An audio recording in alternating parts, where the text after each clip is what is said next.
우리 대한민국의 월드컵은 끝났지만 이번 북중미 월드컵은 이제부터가 진짜입니다. 본래 월드컵은 토너먼트부터가 진짜 우승을 위한 레이스 시작이기 때문입니다. 32강에 한국이 있었다면 뭐 어땠을지 정말 기대를 하면서 기다려왔지만 그건 이미 다 지난 얘기입니다. 아직도 너무 속상하고 화가 나지만 뭘 더 할 수 있는 게 없다는 게 정말 막막합니다. 오죽하면 캡틴 손흥민조차 답답함을 이기지 못해서 SNS에 장문의 글을 썼겠습니까? 그런데 뭐 홍명보는 사과도 한마디 없이 또 주머니에 손을 찔러 넣고 새벽부터 공항에 모인 한국 팬들을 향해서 고개조차 숙이지 않고 자리를 황급히 떴습니다. 이런 무책임한 한국 축구의 빌런. 그래도 아직 2주 넘게 남은 이번 월드컵을 이 최악의 감독 때문에 또 모두 망칠 수는 없잖아요.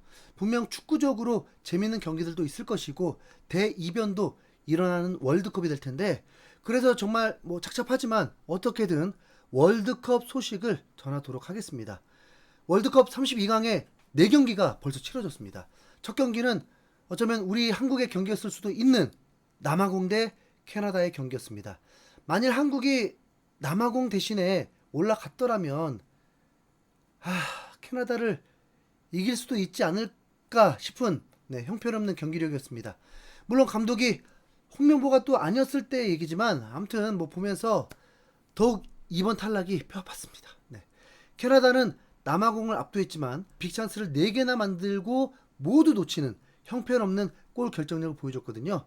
결국 손흥민의 동료인 유스타키오가 중거리 슛을 터뜨리면서 16강에 진출했습니다.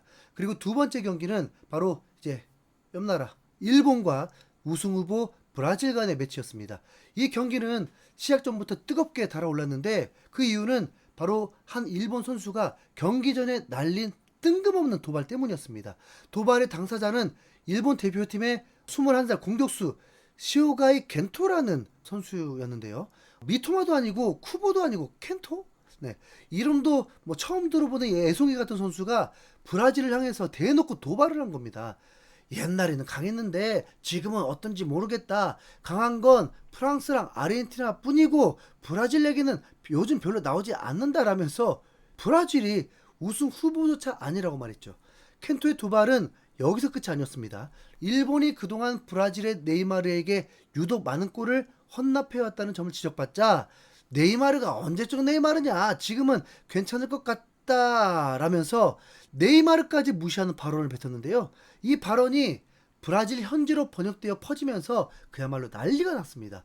브라질 매체들은 일제히 일본 선수의 브라질 대표팀에 대한 오만한 태도라는 식의 제목을 달면서 발끈했습니다.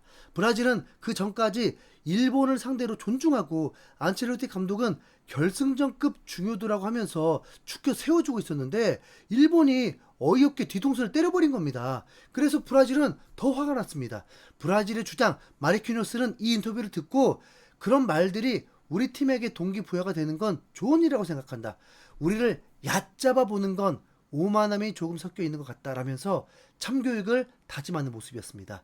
그런데 막상 경기가 시작되자 분위기는 예상과 다르게 흘러갔습니다. 전반전 내내 수비를 단단히 세운 일본이 오히려 브라질을 압박하면서 주도권을 가져갔고 전반 29분에는 브라질의 패스 미스를 틈타서 강력한 중거리 슛으로 선제골까지 터뜨린 겁니다. 도발이 현실이 되는 듯한 순간이었습니다. 하지만 일본의 발악은 거기까지였습니다. 후반전이 시작되자 안첼로티 감독은 곧바로 승부수를 던졌습니다. 전반전에 부진했던 공격수 자리에 엔드릭을 투입하면서 공격 옵션을 늘렸고 이 교체 하나로 경기의 흐름이 완전히 뒤집혔습니다. 브라질은 후반 11분 만에 카세메로의 헤더로 동점을 만들었고 이후로는 사실상 일본을 자기 진영에 가둬놓고 그냥 일방적으로 두드리기 시작했습니다. 비니시우스가 2명을 제치고 만든 슈팅이 골키퍼 선방에 막혀서 포스트를 맞고 나오는 등 추가골이 나오지 않는 게 이상할 정도로 브라질의 반코트 경기가 이어졌습니다. 일본은 전반전에 모든 힘을 쏟아버린 듯 페이스 조절에 실패해서 그냥 맞고만 있었습니다. 브라질의 골만 안 터졌다 뿐이지 경기력 자체는 뭐 너무 무기력한 후반이었습니다. 그러다가 결국 후반 추가 시간 막판에 마르티넬리에게 결승골을 내주면서 무너진 일본. 비록 스코어는 뭐 2대1로 단 1점 차 승부였지만 경기 내용은 브라질의 압승이었습니다. 실제로 경기 후 발표된 기대 득점만 봐도요. 브라질이 1.72, 일본이 0.23으로 거의 뭐 8배 가까이 차이가 날 정도였으니까요.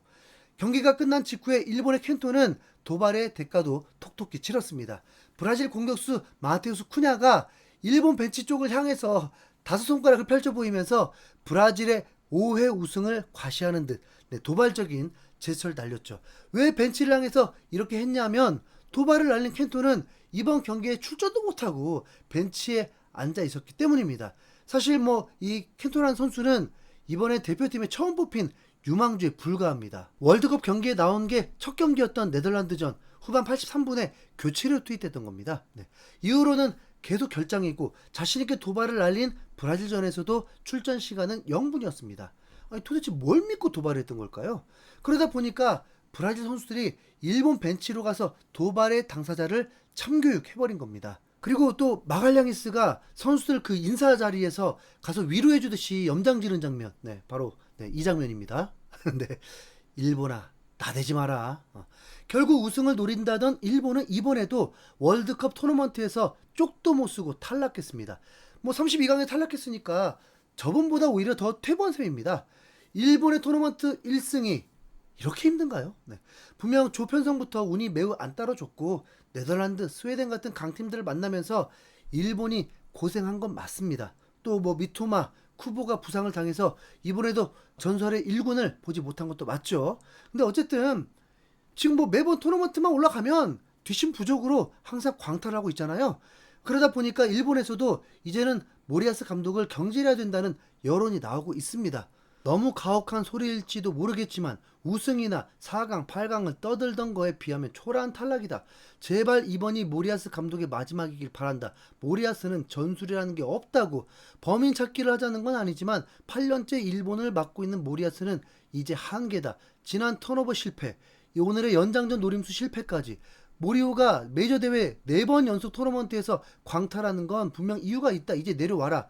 모리아스 감독은 버티는 건 잘한다. 그런데 결국 토너먼트에선 승리가 필요하다. 그걸 못한다. 등등 모리아스 감독의 한계가 드러났다면서 당장 경질해야 된다는 의견들이 나오고 있죠.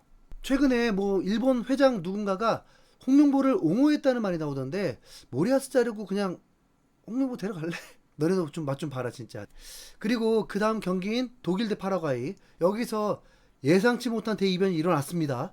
전차 군단 독일이 파라과이를 상대로 승부 차이까지 간 끝에 최종 탈락을 당한 겁니다.